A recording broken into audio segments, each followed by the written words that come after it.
according to the Washington Post, the president tried to change the narrative of what went down in John Jr.'s meeting with the Russian lawyer. Can you address that story and tell us, did the president really try to do that? Look, the statement that Don Jr. issued is true. There's no inaccuracy in the statement. The president weighed in as any father would based on the limited information that he had. This is all discussion, frankly, of no consequence.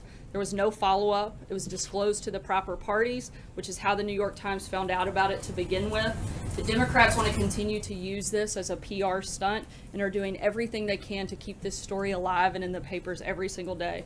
The president, the American people, they voted America first, not Russia first, and that's the focus of our administration. John? Can you clarify the degree to which the president weighed in? He certainly didn't dictate, but like I said, he weighed in, offered suggestion like any father would do.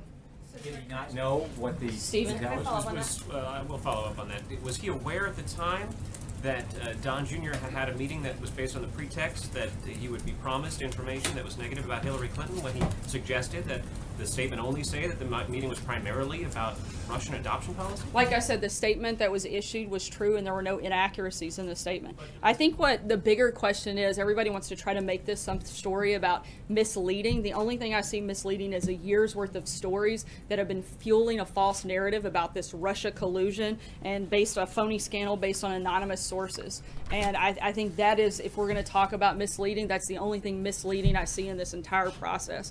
You guys are focused on a meeting that Don Jr. had no consequence when the Democrats actually colluded with a foreign government like Ukraine. The Democrat-linked firm Fusion GPS actually took money from the Russian government while it created the phony dossier that's been the basis for all of the Russia scandal fake news. And if you want to talk further about a relationship with Russia, look no further than the Clintons. As we've said time and time again, Bill Clinton was paid $500,000 to give a speech to a Russian bank and was personally thanked by Putin for it. Hillary Clinton allowed 1/5 of America's uranium to reserve to be sold to a Russian firm whose investors were Clinton Foundation donors, and the Clinton campaign chairman's brother lobbied against sanctions on Russia's largest bank and failed to report it. If you guys want to talk about having relations, which you seem obsessed with doing, look no further than there. If you want to talk about somebody who's actually been tough on Russia, look at President Trump. He wants more fracking, more coal, more energy, a stronger military, a stronger defense.